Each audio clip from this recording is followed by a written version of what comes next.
Update हम लेकर आ चुके हैं दोस्तों। यदि आप चैनल पर नए होंगे तो सब्सक्राइब जरूर कर लीजिएगा।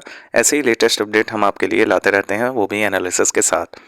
लेटेस्ट अपडेट रिगार्डिंग लेखपाल भर्ती आपका ये चलने वाला है। कुछ ऐसा है कि सबसे पहले आपको ये दिखाना चाहेंगे, इससे आप कुछ कंफर्मेशन पा सकेंगे जिनके भी कम मार्क्स हैं थोड़े बहुत, यानी कि 74, 75 या 70 जिसको कम लग रहे हैं उनके सापेक्ष है। ये जो है एक बीएड अभ्यर्थी का है और इन्होंने भी लेखपाल भर्ती परीक्षा दी है। इनकी कहानी बड़ी दिलचस्प लगी और ऐसा लगा कि इनको शेयर ज़रूर करना चाहिए, इनके जो भी एक्सपीरियंस रहे हैं। देखिए, ये बीएड के छात्र हैं जिन्होंने यूपी स्टेट रैंक 11 हासिल की है।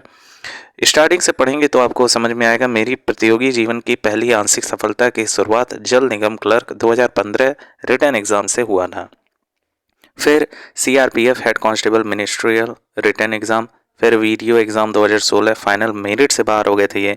जूनियर असिस्टेंट 2015 66 प्रश्न अटेम्प्ट किया था, 2016 में 65 प्रश्न और एंड 2019 में 49 रिटर्न मार्क्स प्लस 30 एकेडमी। मतलब जितना बढ़िया इनका स्कोर है शायद ही किसी लड़के का होगा जो बहुत ज़्यादा परिश्रम करते हैं उनका। वहीं बात करते हैं बीएड का। इन्होंने एग्ज़ाम दिया, 2020 स्टेट रैंक 11 आई है और लेखपाल भर्ती परीक्षा में जो मुख्य इंपॉर्टेंट है इसमें 80 मार्क्स, वो भी EWS कैटेगरी से बिलोंग करते हैं ये लोग। वहीं बात करते हैं फर्दर, तो आगे की बात ये है कि वीडियो 2018 में 103 प्रश्न सही थे और इतना बड़ा स्कैम हुआ जिसकी वजह से भर्ती कैंसिल करनी पड़ी। सोचिए, 103 प्रश्न इनके सही थे, बहुत बड़ी बात है। खैर, री एग्ज़ाम से में फिर से प्रतिभाग करने का जल्द मौका मिलेगा इनको। अपने आप को साबित करने का एक और बेहतरीन मौका है। जितना बड़ा वृक्ष होगा उसकी बीज के अंकुरित होने की यात्रा भी उतनी लंबी होगी। ठीक उसी प्रकार जीवन के शुभारंभ संकल्प जितने बड़े होंगे उनके।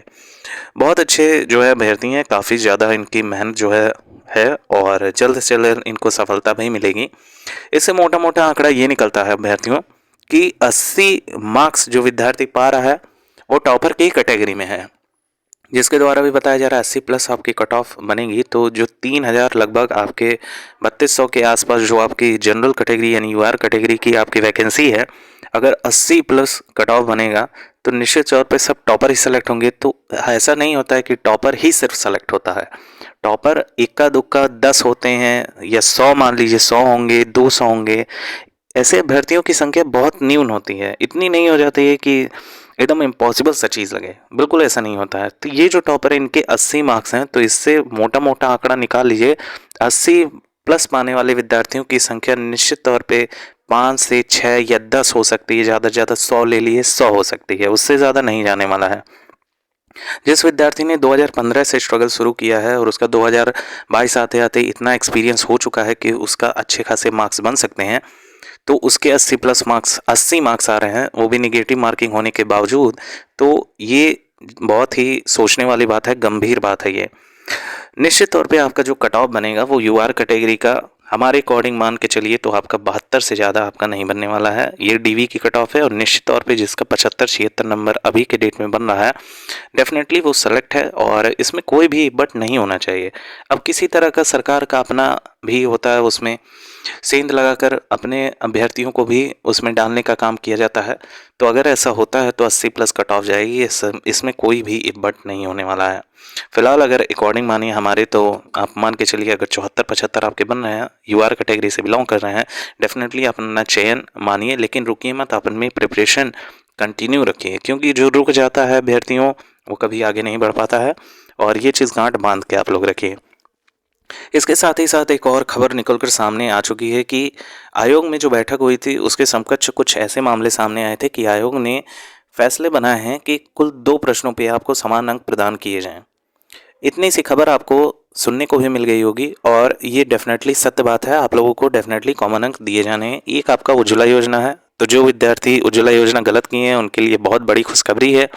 और जिन विद्यार्थियों का उज्ज्वला योजना गलत है, उज्ज्वला योजना अगर सही है जिन विद्यार्थियों का, उनके लिए थोड़ी सी निराशाजनक बात है, क्योंकि ये विद्यार्थी जिनका उज्ज्वला योजना गलत है वो भी 1 नंबर या 1.5 नंबर 1.25 नंबर बढ़ेगा इन विद्यार्थियों का, और ये भी उनके कंपटीशन में शामिल हो जाएंगे। तो थोड़ा डिसपॉइंट है कुछ बच्चों के लिए, थोड़ा सा अच्छी खबर है।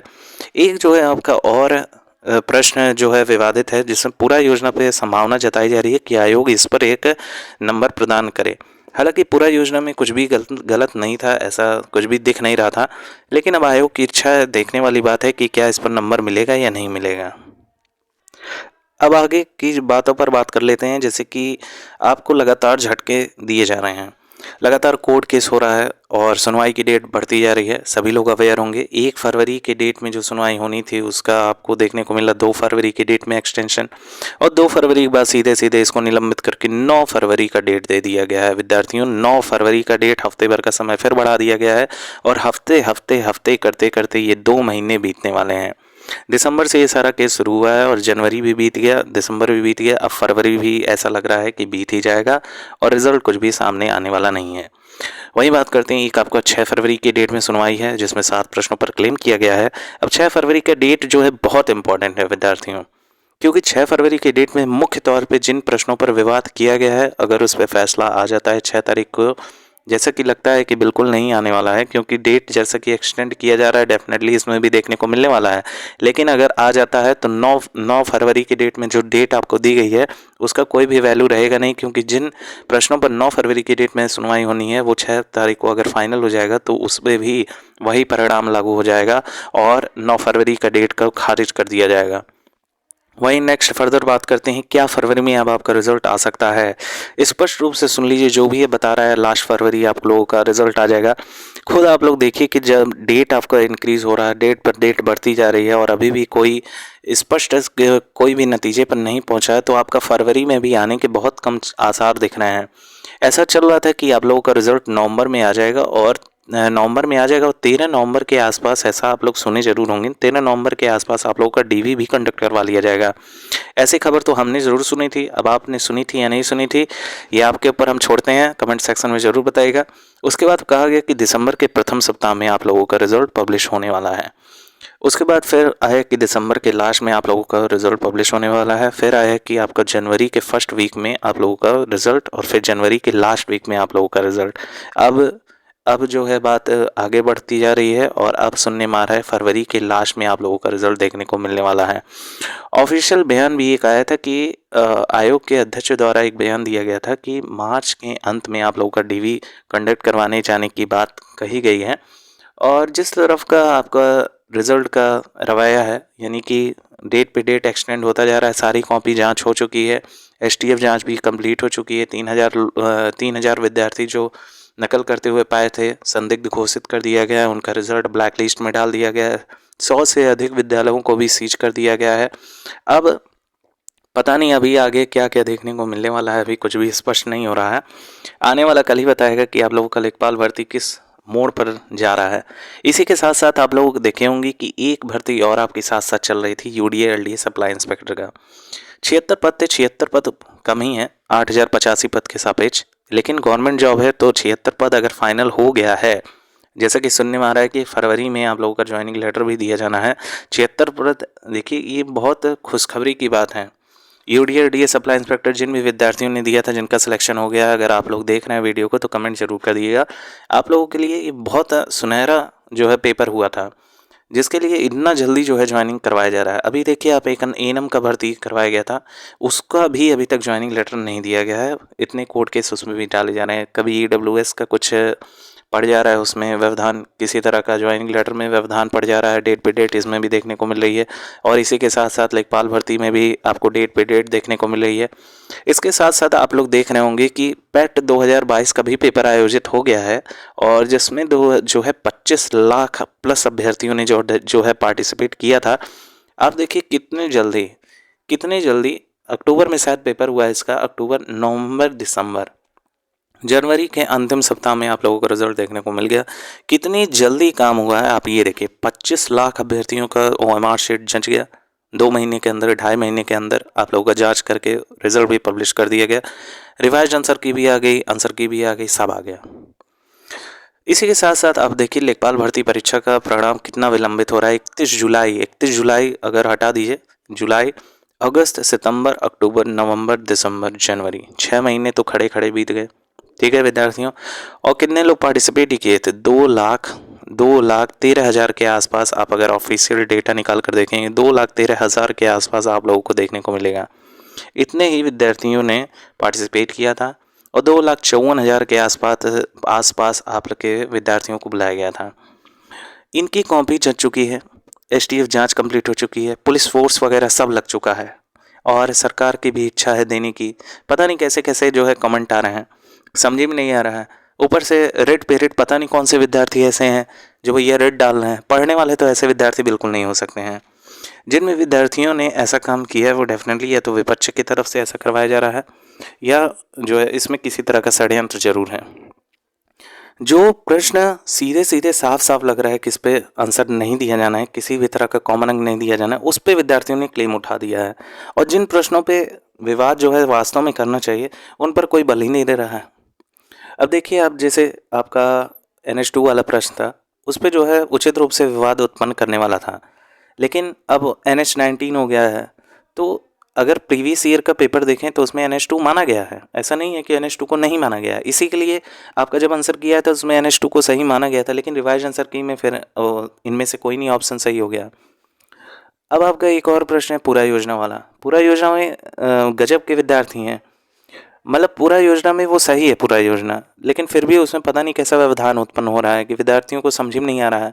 असल में ये विद्यार्थी नहीं है, अब पता नहीं क्या है, कुछ इस पर भी टिप्पणी करने वाला नहीं है। हालांकि इसमें बहुत सारे जो है उचित कमेंट नहीं आएंगे, ये भी पता है मुझे, लेकिन कंडेम्ड जरूर करना चाहिए ऐसे विद्यार्थियों को जो ऐसा काम करते हैं। 8,085 लोगों का सिलेक्शन हो रहा है और उसमें भी देखिएगा कई लोगों का सिलेक्शन नहीं होना है, क्योंकि हर जितने भी वैकेंसी आती है उसमें कुछ ऐसे होते हैं जिनका जो है किसी वजह से नहीं हो पाता है सिलेक्शन और वो सीट बच जाता है, फिर अगले भर्ती में उसको ऐड किया जाता है। तो ऐसा भी होना है। मान के चलिए मोटा मोटा 8,085 पद का सिलेक्शन होना है, तो कुछ विद्यार्थी ऐसे होते हैं जो नहीं चाहते हैं कि किसी हमारा नहीं हो रहा है तो किसी का सिलेक्शन ना हो। क्या ऐसा होना चाहिए? क्या ऐसा लाजमी है? बिल्कुल भी ऐसा नहीं होना चाहिए और ये बहुत ही बुरी बात है। 8,085 लोगों का जो है जीवन सुधर जाएगा। पता नहीं किस गरीबी से गुजर कर वो लोग कितनी परिश्रम करके कहाँ कहाँ कोचिंग करके, इलाहाबाद जाके, लखनऊ जाके, प्रयागराज जाके, पता नहीं कहाँ कहाँ जाके वो अपनी तैयारी कर रहे हैं। और उसके बाद ऐसा जो है पेपर होता है, पता चलता है पेपर लीक हो गया, अरे बाप ये क्या हो गया। उसके बाद पता चलता है कि एसटीएफ जांच बैठ गया, फिर पता नहीं क्या क्या हो रहा है। और फिर रिट पे रिट डाल रहे हैं विद्यार्थी। कौन है ये विद्यार्थी, कहाँ से आते हैं, कुछ भी नहीं कहा जा सकता।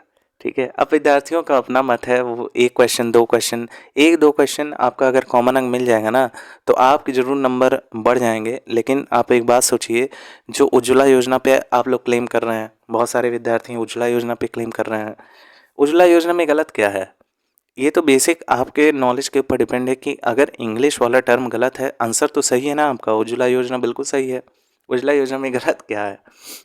लेकिन अब उस पर इंग्लिश वाले टर्म को उचित माना जाएगा। तो अगर आयोग मन मना लेगा कि इंग्लिश वाला टर्म अगर गलत हो गया तो हिंदी वाला टर्म तो सही है ना, और आंसर चूंकि वही है, उज्ज्वला योजना ही सही है, तो उस पर कॉमन अंक देने वाली बात ही नहीं होनी चाहिए। लेकिन विद्यार्थी छोटी छोटी बात को लेकर उसमें व्यवधान उत्पन्न कर रहे हैं। आपको उचित मायने में ग्राम समाज वाले 3 से 4 प्रश्न ऐसे थे जिस पर आपको उचित रूप से क्लेम करना चाहिए था। एक आपका कन्या विद्याधन योजना वाले से संबंधित है, सोलर पंप वाले जो रिजेक्ट हो गया है उस पर जो है आपको जोर शोर से उस पर भी बहस करनी चाहिए थी। और 2-4 प्रश्न ऐसे थे जिन पर जो है उचित रूप से विवाद उत्पन्न करना चाहिए था, लेकिन ऐसा नहीं हुआ और बेवजह के क्वेश्चन पर जो है विवाद उत्पन्न है। आयोग भी अब कहा ठीक है तुम लोग ले जाओ नंबर, 1-2 नंबर हम दे ही दे रहे हैं कॉमन। अब देखिए आपको उज्ज्वला योजना पे मिलने वाला है, शायद आपको पूरा योजना पे मिल जाए। उज्ज्वला योजना पे तो कन्फर्म है आप लोगों का नंबर बढ़ना तय है, ठीक है। लेकिन हमारा चैनल चाहता है उन्हीं विद्यार्थियों का सिलेक्शन हो जो डेफिनेटली बहुत अच्छे तरीके से प्रिपरेशन किए हैं, जिन्होंने अपने रातों की नींद गंवाई है, जिन्होंने परिश्रम पूरे दिल से किया है सिर्फ अपना कैरियर बनाने के लिए, अपने माँ बाप का नाम रोशन करने के लिए। ऐसे ही विद्यार्थियों को सिर्फ मिले नौकरी, और उसमें एक भी ऐसा बंदा ना हो जो है गलत तरीके से इसमें एंट्री चाहता है। बस यही हमारा चैनल आप लोगों से जो है कहता है और यही हमारा चैनल भी आपसे चाहता है। अब आपके कितने मार्क्स हैं आप शेयर जरूर कीजिएगा कमेंट में। इससे मोटा मोटा एक और बार एनालिसिस कर लिया जाए कि असल में जैसे पहले वीडियो जो बनती थी उसमें ऐसे भी विद्यार्थी आ जाते थे जो लेखपाल भर्ती दिए भी नहीं, या दिए हैं कम नंबर है बता रहे हैं 80+ नंबर है, ऐसे विद्यार्थी थे। लेकिन अब ऐसा लगता है कि वे विद्यार्थी ज़रूर कमेंट करेंगे जिनके अच्छे नंबर बनने होंगे और जो उचित अपना रियल बताएंगे। तो आप लोग कमेंट करके ज़रूर बताइएगा। किसी भी तरह का क्वेरी होगा तो आप कमेंट सेक्शन में पूछ सकते हैं। फिलहाल हमारे हिसाब से अगर सेफ स्कोर माने तो आपका 73, 74 या 75 नंबर बन रहे हैं, तो डेफिनेटली आप श्योर हो सकते हैं यूआर कैटेगरी में आपका सिलेक्शन होना तय है। खासकर 75 वाले तो एकदम सेफ हैं। Thank you so much for watching, और चैनल पर नए हैं तो सब्सक्राइब कर लीजिएगा। हालांकि इतना क्रिटिसाइज़ नहीं करने वाला है, लेकिन कुछ हदें होती हैं जो पार हो जाती हैं, कुछ लिमिट होता है जिनका दायरा भी पार हो जाता है, तब ऐसा बोलना पड़ता है। Thank you so much for watching.